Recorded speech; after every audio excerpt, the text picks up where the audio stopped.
Hey everyone, my name is Chloe, and today I'm here to do my first half of December wrap up. So, as with every month, I go through the stats and then I'll just go through the books in the order that I read them. And some of these books you will have heard me talk about before, and some will be new. And I have one that maybe is like almost a 5-star, which you guys know I'm so stingy about 5 stars. And so let's just get into the stats. So in the first half of December, from the 1st to the 15th, I read 14 books, which is just crazy to me. Like, I don't know how it's happening, but you'll see here in actually just a second. But 253 pages was the average length, so they are all kind of shorter.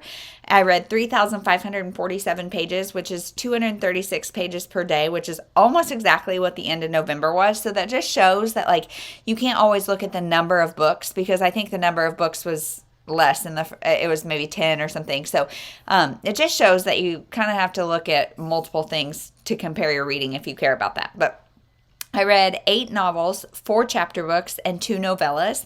So novellas are not normally my jam, and I read 2 of those this month. And so that definitely helped, like, boost that book count. But yeah, not page count. I read 10 adult and 4 middle grade. 7 were on my shelf and 7 were not. So that feels pretty good. Like, my goal is always at least 50% off my shelf. I don't like stick to that super, like, I just hope that's the way it falls. I don't intentionally do anything if the month is skewed, but I like 7 and 7. That sounds good. Then as far as where I read all these, because you guys know I love my digital content, so I read 7 from Libby, 3 from my library, 2 from my shelf, 1 from Hoopla, and 1 from Kindle Unlimited.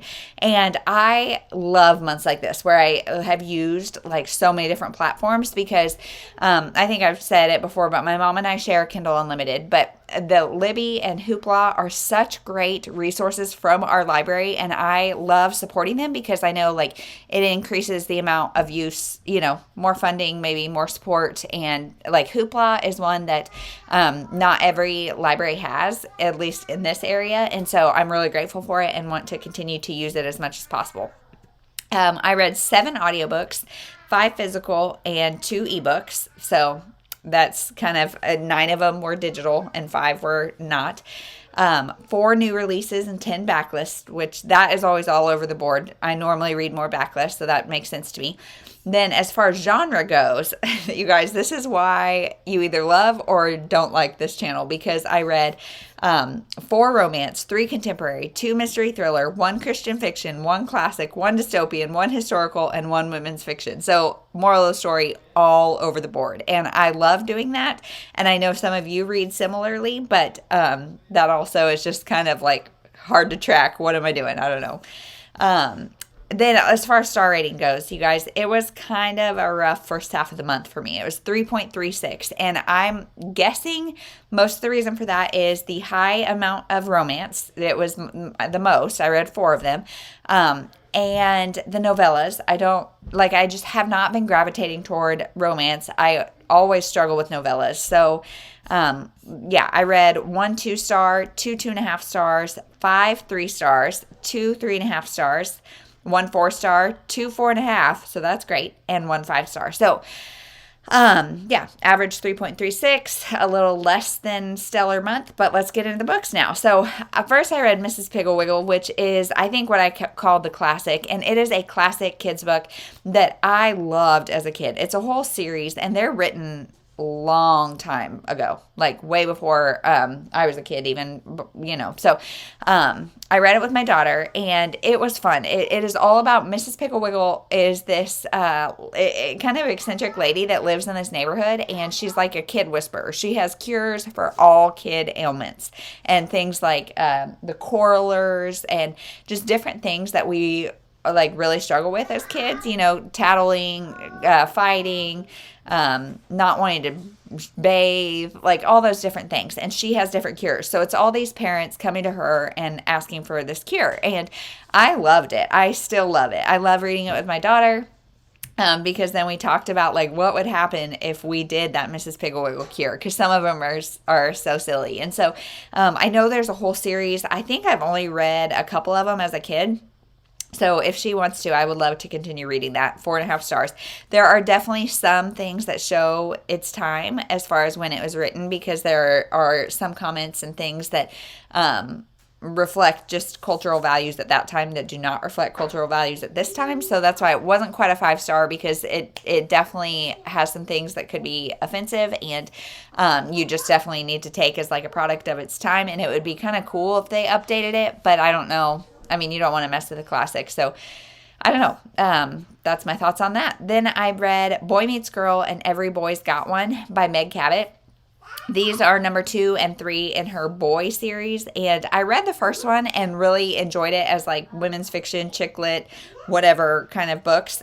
These next 2 were definitely romance heavy, and they were terrible. This is like the reason that the early 2000s publishing gets such a bad rap, especially in the women's fiction, chick lit realm.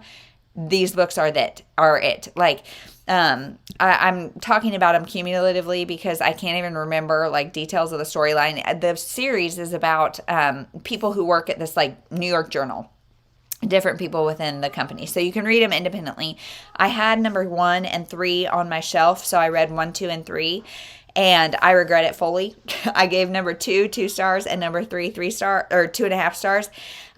Just the discriminatory comments. There's a lot of anti-Semitism. It is terrible. Unlikable characters. Like I said, the plot doesn't even matter because these were such bad books that like I didn't even care. Number 2 is about, like, seriously, I can't even remember. It's a romance about I am blanking completely on number 2, Boy Meets Girl. It's about this, one of them has to fire somebody, like one of the women has to fire somebody, and so then that person comes back on them for like wrongful firing, and it's her relationship with her lawyer, and it was terrible. Then the next one, number 3, was about 2 people who are both going to Italy, I think, because their friends are getting married, and they're enemies to lovers, but it was just so distracting by all the terribleness, so do not recommend those. Next is The Girls in the Garden by Lisa Jewell. I hate to say I also gave this one 2.5 stars. She is very hit and miss with me, Lisa Jewell. Some are so great, but then this one is a little bit more on the literary side of the mystery thriller genre.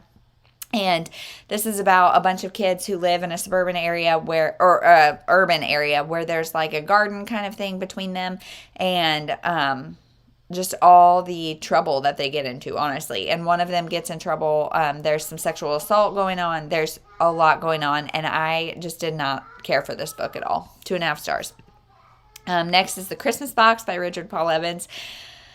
I've tried to read this twice in the past couple months, and I'm giving it 3 stars. I don't know if I even feel like 3 stars, but it's a novella about it's a novella, which it means, like, for me, the development struggles always, and it's about this family. It's a couple and their young daughter that go to move in with this lady who's looking for like a companion. She's an older lady, and she has a secret box hidden in her attic, and it's them discovering what it means, like how much God loves us that he gave us his son. And I love that message, but this felt like an emotional, like it was like just trying to pull on the emotional cords, and it didn't quite get there for me. And that was a part of the 'Tis the Seasonathon, so I will link that down below, that vlog down below, where I read that. And then also the next couple, The Getaway by Emily March. I read that during that readathon, and I really liked it. I gave it 3.5 stars because the first half was a lot stronger for me than the second half, but it is about a woman who, her family is all gone, like her kids are all grown. Her husband has died, and so she goes and kind of leaves everything and goes to renovate this cottage somewhere in Colorado or something. She leaves everything because her kids are disappointing her. They're grown children, and they don't want to come home for Thanksgiving, and she's like the queen of holidays, and she's really hurt by it. And so the second half was weaker for me because she just is like holding a grudge against her kids, where I'm like, I could totally see being super upset with your kids, but like she doesn't want them to come visit her, and she's just very childish about her reaction. So I had a hard time like really caring for her. So that is my thoughts on that.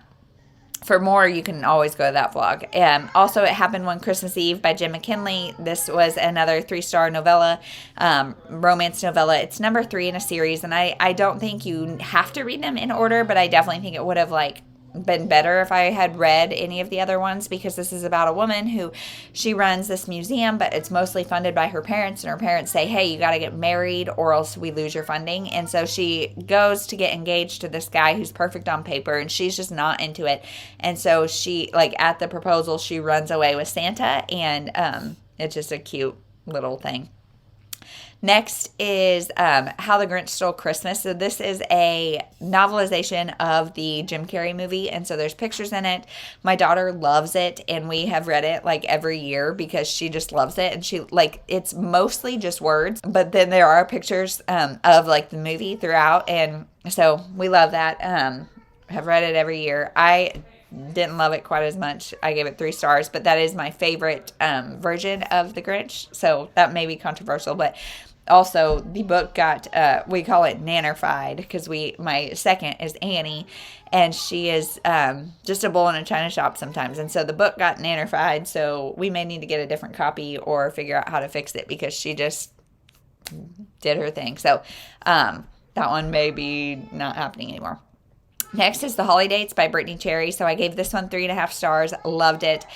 She does really cute holiday romances. Brittainy C. Cherry. It's a brand new one that just released this December, and it's about this woman who moves to this new place, and she runs into a guy, literally runs into him, and like a neighbor, and they have kind of an enemies to lovers relationship when she discovers that he is the owner of the local bar that she wants to go to. And so she starts bringing her dates in, and he's like helping her find dates, but he's kind of like protective of the way these guys are treating her or not treating her.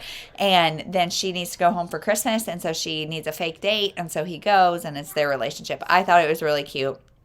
I mean, it's a holiday romance, but so it's not going to be like the best thing ever for me, but it was good. Then we read number 1 and 2 of, I think it's called Greetings from Somewhere or Greetings from Nowhere. And I think this is a series that one of you guys has recommended because the kids in it are homeschooled. And I have been looking for middle grade books with homeschooled kids, homeschooled rep. And this series is so cute. So number 1 is The Mystery of the Gold Coin, and number 2 is The Mystery of the Mosaic. And I think I gave them both 4 stars, maybe 5 even. That might have been the one that I technically gave 5 stars.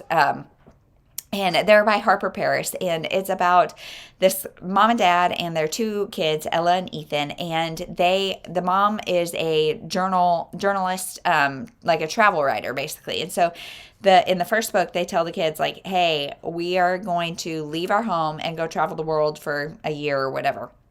Dad's going to homeschool you while mom works, and they go and like right before they're really close with their grandpa, and right before they leave, he gives them both gifts, and one of them loses their gift, which is a gold coin. And so it's a little bit of mystery, and I feel like these books are so good because they're very basic chapter books, like I would say early middle grade for sure, early elementary school, and they let you travel to the different places, because the next one, The Mystery of the Mosaic, is their time in Venice. So you learn a little bit about Venice and Italy and all of that kind of stuff, and the different monuments there, and what the lifestyle is like there. And then you also have this like mystery element to move the plot along. So I am loving them. We're reading number 3 right now, and they are very, very good. So thank you to whoever recommended those. Next is The Measure by Nikki Erlick. So this is the one that I thought was my 5-star, that I kind of teased as my 5-star, and I gave it 4.5. But this is a dystopian book about a world in which everyone opens their door one morning and they have a box on their porch with a string in it, and that string, the length of the string is the same as the length of your life. And so it's just like, I love dystopian books. I need to read more of them. You guys, let me know more dystopian books that like feel like they could be real world, because this one totally did, like to the point that I was having like dreams about being a short stringer. I was feeling very paranoid about like how long I'm going to live and all of that, because the whole government reacts to this knowledge of short strings and long strings, and the way people are treated both like in government and society and throughout the world. You know, what do the communist governments do with this information versus what do we do here in America? And